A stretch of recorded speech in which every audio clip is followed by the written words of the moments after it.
¿Qué tal estáis, franjiverdes? Supongo que felices e ilusionados porque el Elche Club de Fútbol ocupa ahora puestos Champions y lo hace tras derrotar a un conjunto que juega competición europea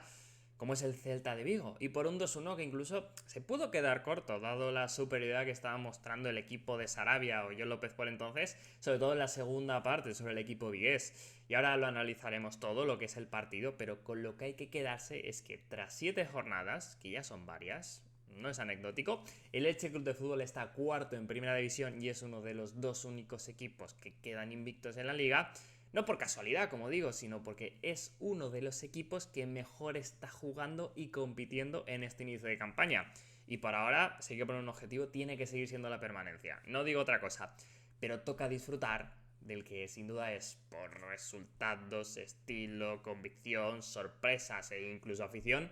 el equipo de moda en toda España.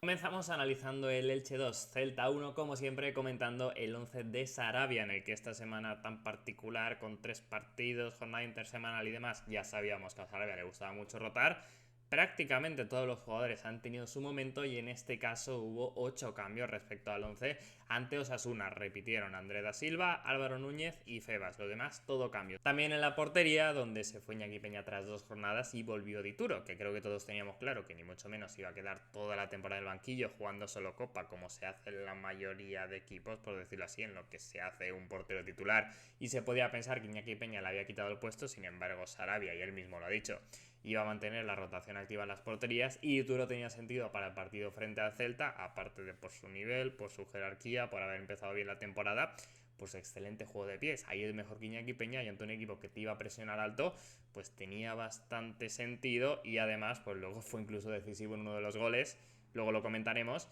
Y tenía ese extra de motivación de ser un partido especial ante su ex equipo. Así que yo veía bastante viable la titularidad de Dituro y así se confirmó. Por delante hay que comentar que hubo cambio de esquema y prácticamente no he utilizado en caso de Sarabia en este Elche, que se podía tener el mito cuando llegó de este tío será solo 4-3-3, fútbol de posición y demás, que luego se ha acabado confirmando que no, que tiene más matices,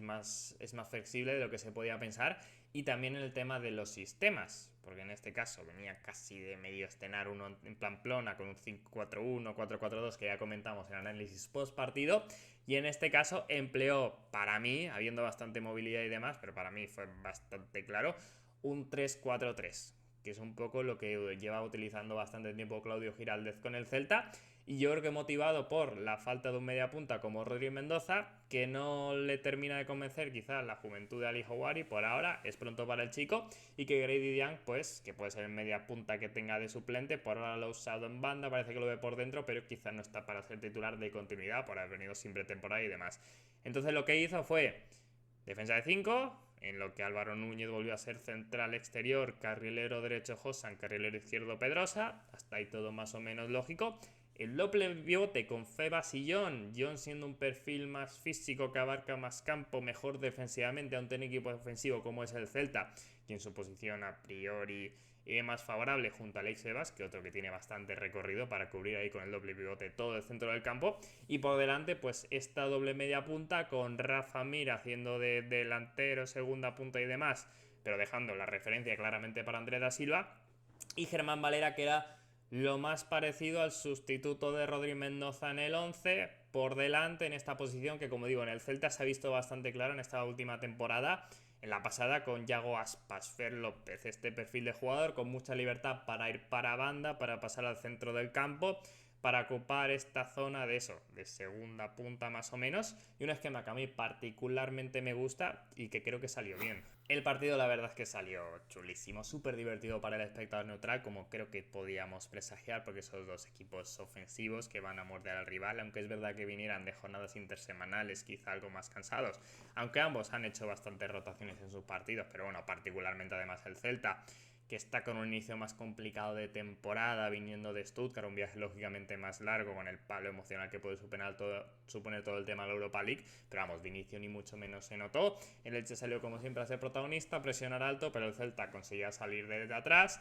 le propuso un poco su juego, por decirlo así. Son dos equipos con ciertas semejanzas y sale muy bonito ya de inicio cuando el Celta, vamos, tiene una ocasión para poner el 0-1, manifiesta clarísima y llámalo como quieras, que no tiene sentido que eso no acabara en mínimo tiro a puerta. Es sobre el minuto 4, una jugada en posicional del Celta con Álvaro Núñez fuera de posición, Afengruber va un poco a la derecha para cubrir su zona y básicamente el balón le llega a Mingueza, que tiene un pie fantástico y pone un envío sensacional sobre Miguel Román, que es el centrocampista más defensivo del Celta en este partido, que ataca el espacio y que por una parte Febas ni le persigue ni consigue tapar esa línea de pase, ni por la otra Vigas pues se pega demasiado a Pedrosa sin tener en cuenta que Afengruber está desplazado y 3/4 partes de lo mismo, no consigue ni perseguir al jugador del Celta ni siquiera estar tapando esta zona como para interceptar en pase. Entonces es un mano a mano, vamos, clarísimo. Y que no se explica que ahí el futbolista del Celta, pues es que prácticamente la encale. Es una ocasión como para que el conjunto que se hubiera puesto sin duda 0-1 y una desconexión ahí, un fallo en defensa del conjunto franjiverde bastante evidente, si bien, como digo, el pase de Mingueza tiene mucho mérito. Pero bueno, más allá de esa primera ocasión, de verdad que el partido es que es precioso, recomiendo el diferido, ambos equipos yendo a morder, al presionar arriba y arriesgando también en salida de balón, se va alternando el dominio y el Elche empieza a tener sus primeras ocasiones sobre el minuto 9 con, por cierto, Feba lateralizándose mucho en salida de balón y Pedrosa yendo muy arriba como carrilero ofensivo, donde de verdad tiene peso en ataque. Deja un muy buen pase sobre Germán Malera, que se planta casi en mano a mano, su disparo lo corta Carlos Domínguez dentro del área y luego sobre el 12 tiene un par de ocasiones, en este caso Rafa Mir, uno a centro de Josan desde la derecha que remata y para bien Radu, que sería sin duda el mejor de los celestes durante el partido, y otra con un centro al segundo palo de Febas que manda fuera Rafa Mir, en este caso el lateral de la red, pero eso nos tenemos que quedar con un partido de muchísimo ritmo, en el que en esta primera parte yo creo que un poquito tiene más el control lo que es el Elche, un poquito más de tener el dominio, de que pasen más cosas a su favor, pero vamos, que el Celta tuvo primero la más clara y ni mucho menos estaba ahí de paseo, o sea, también transmitía peligro. Y sobre el 18 ya llega el primer tanto del Elche, que es que es un escándalo de gol, o sea, otro más. El pase que hace Dituro, desde, lógicamente, su zona de portero, hasta el pecho de Josa en el espacio, en el área contraria, es una barbaridad. Es que no es de centrocampista. Eso, la mayoría de centrocampistas no lo hacen. Es una locura, no sé si Toni Kroos o qué, pero exagerado lo que es con los pies Matías Dituro. Absoluta élite, o sea, de los mejores porteros, yo diría, del mundo, con el balón en los pies, al menos en largo. Es que genera una cantidad de ventajas tremenda. Y esto es directamente una preasistencia, o sea, me parece una barbaridad el pase que le pone el argentino a Josan, que ya sabemos lo que hace la leyenda franjiverde, pues la baja perfecto de pecho, se la pone para adelante y la pone, en este caso, por abajo. Tiene ese dos tipos de centro Josan, es súper dañino y en este caso tenso, perfecto para que André da Silva lea perfectamente el movimiento, va por un lado, va para el otro, segundo palo pone el pie y la empuja. 3 tanto ya del portugués. Los 3 que parecen de empujar y tal, pero oye, son goles así de delantero, de tener colmillo, de saber moverse dentro del área. Y en definitiva, un golazo del Elche para ponerse por delante y demostrando el peso que tiene en área contraria. Porque una cosa, seguramente la que más que ha cambiado respecto a la temporada pasada, es precisamente esa, la capacidad de hacer daño, hacer goles, tener tanta pegada. Y aprovechamos para ponerle la nota a Matías Dituro, que es verdad que aún no ha encajado el gol que luego encajará, ya lo hablaremos, pero ni mucho menos tiene la culpa. Y que hace una parada que de hecho sin fuera de juego tendría que haberse anulado, y es verdad que después de un pequeño riesgo en exceso que comete con los pies, pero diría que su gran acción en el partido es esta preasistencia, como digo, magistral que hace sobre Josan. Por eso se va a llevar un 7, porque es que participa en un gol y es verdad que no puede hacer mucho más, como digo, a nivel de intervenciones, pero me gusta con los pies lo que aporta, la jerarquía, la seguridad de siempre y demás. Entonces pues creo que es una nota justa el 7 que le doy. Y bueno, a los pocos minutos llega el mencionado tanto. En el 22, el Real Club Celta de Vigo, que tras un ataque posicional pierde el balón, acaba Febas, se la da a Afengruber y este le da a Andrés Silva para el juego de espaldas, y aquí empieza un fallo múltiple. Bueno, primero, el éxito de la presión del Celta, que lo hace muy bien, mordiendo ahí sobre el portugués. Este que no se intenta girarse o qué hace, pero no es capaz de, o dar una pared, o básicamente distribuir e ir otra vez para atrás. Y aquí pues ni Afengruber recupera su posición para parar el balón por dentro, y Borja Iglesias básicamente está en medio, entre Álvaro Núñez abierto y Vigas abierto. Uno de los dos, el austriaco, tapar el pase, no lo sé, alguien tendría que haberse cerrado. John pierde el duelo con Ilaix Moriba, que está muy atento y le consigue dar el pase rapidísimo al Panda, y ahí pues este Borja Iglesias o lógicamente mete el gol. O sea, está en una gran forma el atacante del Celta y define perfectamente con la izquierda, como digo, en un gol que no se le puede decir nada, en este caso a Matías Dituro, pero sí que hay un fallo múltiple en defensa del conjunto franjiverde en el que, oye, aparecen diversos jugadores. Tras este reinicio en el marcador, por decirlo así, el partido sigue siendo divertido, con alternativas, aunque es verdad que al final de la primera parte el ritmo baja un poquito, y diría que en general sí que me gusta más el Elche, es ligeramente superior para mí en este tramo final del primer tiempo. De hecho, la última ocasión así reseñable de la primera parte es del Elche tras otro centro de Pedrosa que remata en este caso en una posición más o menos favorable a Andrés Silva, buscando yo creo que el contrapié de Radu, aunque le sale un cabezazo bastante centrado, pero bueno, que tiene que intervenir bien el rumano, aunque como digo, se llega al descanso con 1-1 en un resultado para mí justo, aunque si hubiera que decir alguien que fuera un poquito mejor, para mí, como digo, el Elche, pero vamos, nada clarísimo. Y para la segunda parte, el Celta, su entrenador hace un par de ajustes, tanto tácticos por un cambio de sistema, más a defensa de 5, como a nivel de jugadores, son un par de cambios. Pero en definitiva su equipo, yo entiendo que por cansancio físico y demás, de hecho el propio Giraldez lo menciona, pues se va yendo poco a poco abajo. Y lo cierto es que el Elche le domina ya prácticamente desde el inicio. Y en el minuto 50, córner en corto que saca el Elche, la pone muy bombeada Josana al segundo palo. Tiene complicado sacar Vigas algo de ahí, intenta rematar, pero se da cuenta de que toca aquí en la mano del defensor de Celta Vigo, estando de espaldas y demás. No sé cómo veis vosotros la jugada, y honestamente estoy muy perdido con el tema de manos, ya lo dije hace poco. Lo que digan los árbitros es obvio que le tocan la mano, que seguramente no es una posición natural. Yo honestamente entiendo que piten mano a través del VAR, aunque es una cosa rara. Y bueno, tiene la opción el Elche en este caso de adelantarse desde los 11 metros. Sin embargo, interviene Jon Utradu, el guardameta del Celta de Vigo, adivinando el lanzamiento de Rafa Mir, que es el que dispara el penalti. No sé si será el lanzador más habitual, porque es una nueva plantilla, si se intercambiará con Andrés da Silva y demás. Veremos los futuros lanzamientos. Y en este caso lo tira a media altura, más o menos fuerte. Creo que es más mérito del rumano que de mérito del lanzador de penalti, si bien no es ni mucho menos imparable, pero tampoco es un drama de penalti, aunque lógicamente pues le va a ir menos en la nota, que será de un 4, lógicamente bastante influido en este caso por el tema del fallo del lanzamiento de penalti. Luego, más allá de eso, siempre lo intenta, dejó ahí sus intenciones, aunque no consiguió anotar el tanto. No fue ni mucho menos un partido dramático, pero como tampoco me gustó especialmente y tiene el tema del penalti, pues se lleva el suspenso. En todo caso, como decía, el partido ya ha cambiado porque el Celta va mucho más atrás con el tema de la línea de 5, como digo, yo creo que bastante influido por el cansancio. Y el Elche pues tenía la capacidad de tomarse con más calma los ataques posicionales, no ser tan a lo mejor vertiginoso, porque el otro equipo no se está exponiendo demasiado y alguna salida tiene, pero tampoco tiene demasiado peligro. Sin embargo, se defiende más o menos bien y entra un poco en esta fase de superioridad del Elche y de empezar a llegar poco a poco. Y ante un equipo más replegado, al que estás teniendo más balón, teniendo a Josan en el campo, sobre todo, una de las soluciones más adecuadas seguramente, o sea, poner centros, y tienes en el banquillo a todo un Álvaro Rodríguez, que es un absoluto especialista, dominante en el juego aéreo, así que lo que hace a Sarabia al minuto 64 es darle entrada por el otro 9, que es Andrés da Silva, que podría haber el portugués caído a banda, sacas a Rafa Mir, era la otra alternativa, pero bueno, era el cambio lógico, y que además en cuanto a las rotaciones pues era el que le tocaba irse al banquillo por un tema de descansos y demás, también tenía sentido. Así que Álvaro Rodríguez que salía pues para lo que mejor se le da, para rematar por arriba. Y un Andrés da Silva que, por cierto, no le hemos puesto nota antes, le voy a dar un 7 con su gol ahí, también con esa pérdida en el gol encajado, no es súper culpa, pero bueno, ahí tiene que hacerlo un puntito mejor. Pero en general su partido me gusta, tiene un par de cabezazos ahí, incluso para haber anotado alguno más. Me gusta cómo se entiende con Rafa Mir, me gusta lo ilusionado incluso que se le ve con el equipo, tanto por cómo juega como cómo habla con los micros.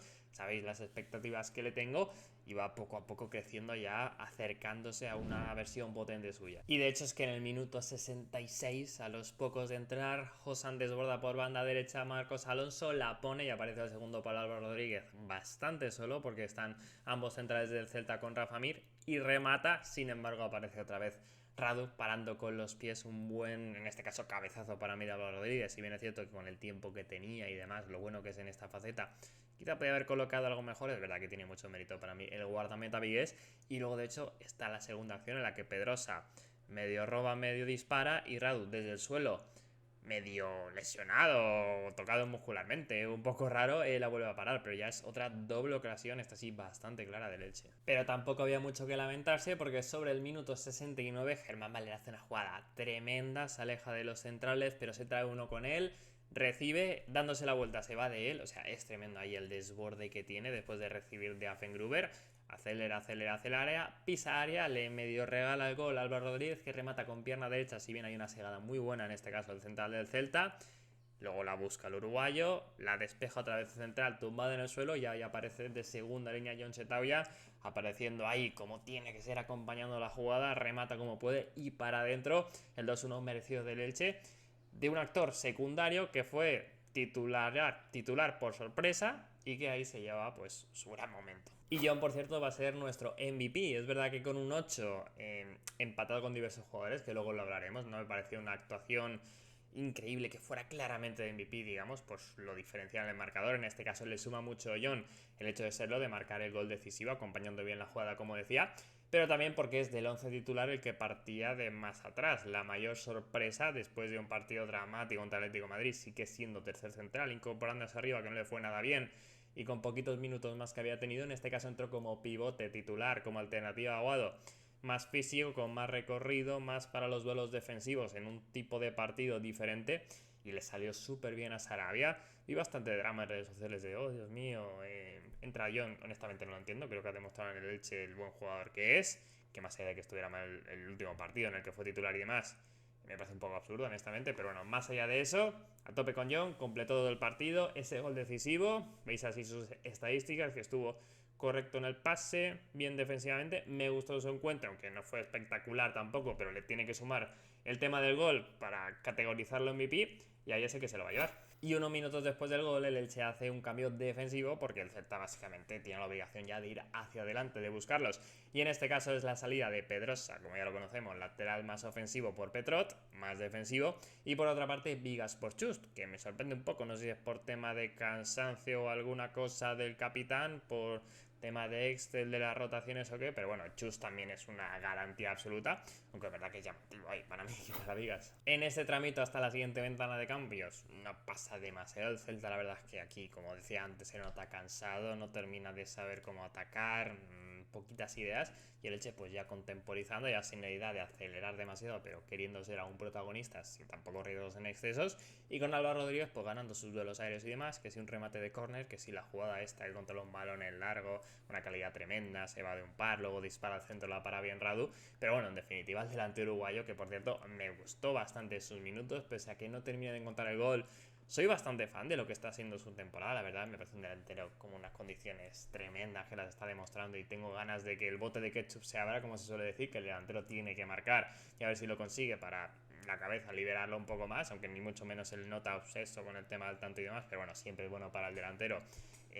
anotar su primer gol en el nuevo club, así se une a esta dinámica de Andrea Silva y Rafa Mir, pero más allá de eso, con su zancada, poderío aéreo, trabajo, esfuerzo y demás, me está gustando mucho lo que lleva de temporada el uruguayo, y bueno, ya cerramos esta parte como revulsivo con un 7. Y ahora sí, la última ventana de cambios en el minuto 81. Uno de los que se iba era Josan, la leyenda que dejó ahí su primera asistencia de la temporada. Seguro que no la única, y además en este equipo con puntas, referencias que pueden rematar de cabeza con poder y demás, se puede hinchar asistencias con sus centros. Puso 11 total, 5 ocasiones creadas, que son muchas, el que más del partido, y esa gran asistencia, como decía, en el tanto de André da Silva, que lo hace perfecto, la de toda la vida. Por eso es uno de los que se va a llevar el 8 como máxima nota en este caso de este partido. Por él entraba Grady Diang, y luego también entraba Marc Aguado por Rafa Mir, de forma que se reestructuraba el equipo con Jon de central, Aguado en el doble pivote y Álvaro Núñez pasando a la posición de carrilero. Además, Dianjo Diangana pasaba a ser el mediapunta derecho, por decirlo así, donde estaba jugando Germán Valera, y el murciano pasa a la izquierda. Y el partido acaba sin demasiados sobresaltos por parte del Elche. Es verdad que igual incluso puede intentar haber hecho más daño y contemporiza con el resultado, que era lo único que te mantenía en tensión, porque es verdad que el Celta está a un gol y en cualquier acción esto es fútbol, puede cambiarlo todo y se hubieran perdido esos 2 puntos, pero el Celta ni tiene energía ni ideas, y lo cierto es que apenas incomoda en el tramo final al Elche, más allá de, ostras, puede pasar cualquier cosa, pero ni mucho menos pasó, y el Elche logró una tremenda victoria en la que quizá lo único malo es el tema de la puntería, de que puntualmente o habiendo apretado más se podría haber conseguido un resultado de mayor distancia. Y aquí os dejo mis notas del encuentro con el triple 8, en este caso que comentábamos ya, de Johnny Josan y Febas, que para mí es el que mejor jugó de todos, pero que es verdad que le falta pues esa influencia en el marcador que tienen los demás. Pero vamos, la semana que se ha marcado Febas es tremenda. En este partido hace 13 de 15 duelos terrestres, una barbaridad. El que más veces regatea en 4 ocasiones y hace un fútbol tremendo, la verdad. O sea, ante Oviedo, Sasuna, y el otro día frente al Celta, es que es una barbaridad. Teníamos dudas en pretemporada, yo tenía bastante claro que iba a ser útil en plantilla, iba a ser importante, pero ostras, ¿cómo sería su juego en primera división? Y luego yo mismo dije, no sé si lo veo titular porque me está gustando mucho Martín Neto con balón, creo que como pivote mejor Aguado, además a este nivel no se le puede quitar. O sea, está a un nivel Febas tremendo. Sus últimos 3 partidos son increíbles, de un mérito brutal. El nivel que estaba mostrando en segunda división, efectivamente lo está dando también en primera. Y la verdad es que me alegró una barbaridad que el chico que tanto le ha costado tantas buenas temporadas en segunda división, en su primera oportunidad no terminó de aprovechar en la liga el buen futbolista que era, y que desde luego ahora sí que lo está haciendo con el Elche, y como digo, es que ahora mismo es capitán general. Luego también a destacarlo, seguro que es Petrot cuando entra desde el banquillo, funciona muy bien defensivamente. Me gustó bastante Pedrosa en ataque, pero es verdad que le costó más en defensa, por eso un 6. Y por otra parte, Germán Valera, que tiene un mérito tremendo, es el que más cerca se ha quedado del 8, que en esa posición nueva de media punta influirá tanto. Estuvo brillante ahí, en este caso el murciano. Como digo, se me queda un poco a regañadientes no haberle dado el 8, pero bueno, definitivamente una nueva posición del chico para todo el Sarabia, que ha jugado de extremo izquierdo, extremo derecho, carril derecho, carril izquierdo, y en este caso, en el mismo partido, media punta derecho, media punta izquierdo, y vamos, cumpliendo siempre, dejándose siempre la vida durante los 90 minutos al 100% de intensidad. Y qué fichaje que hizo el Elche el pasado invierno, primero cesión y luego libre este verano. Ostras, jugador de club, joven además, y cómo la cambió también a la carrera, o sea, qué maravilla. Y aquí tenemos la clasificación al término de la jornada 7, a falta de ese partido entre Valencia y Oviedo, que no repercutirá en la zona alta de la tabla, en la que ha clasificado el Elche Club de Fútbol en la cuarta posición, en puestos Champions, o sea que ya haría captura de pantalla de este momento histórico para la entidad frangiverde, que además lo está haciendo de forma merecida. Como he comentado al inicio, es que es uno de los mejores equipos de lo que va de competición, sin duda, si se merece estar por delante del Atlético de Madrid, y a pues 6 puntos del liderato del Barça y Real Madrid ahí disputando otros objetivos. Lógicamente lo normal es que el Elche a final de temporada pues no esté ni siquiera peleando por Europa, aunque veremos, pero vamos, el objetivo tiene que ser sin duda la permanencia, pero es que me parece totalmente justo con lo que se está viendo que el Elche esté ahí, entre los mejores. Y hasta aquí el vídeo, os agradezco por supuesto cualquier tipo de feedback en los comentarios, tanto del canal como del partido en general, que os pareció también el momento general de este Elche Club de Fútbol y cómo de ilusionados estáis. Yo creo que de 10-10, ¿no? Entiendo, con el equipo. Y por supuesto, si os ha gustado el vídeo, un me gusta. Una vez lo hagáis, tendréis habilitada la opción de hypear, que es una cosa nueva que ha metido YouTube. No tengo muy claro cómo funciona, no sé qué tendencias, pero bueno, si le dais a hypear, pues a mí particularmente me ayudáis bastante. Y por supuesto, si no lo estáis, una suscripción, seguirme en redes sociales, @davillar_, y nos vemos en el próximo vídeo.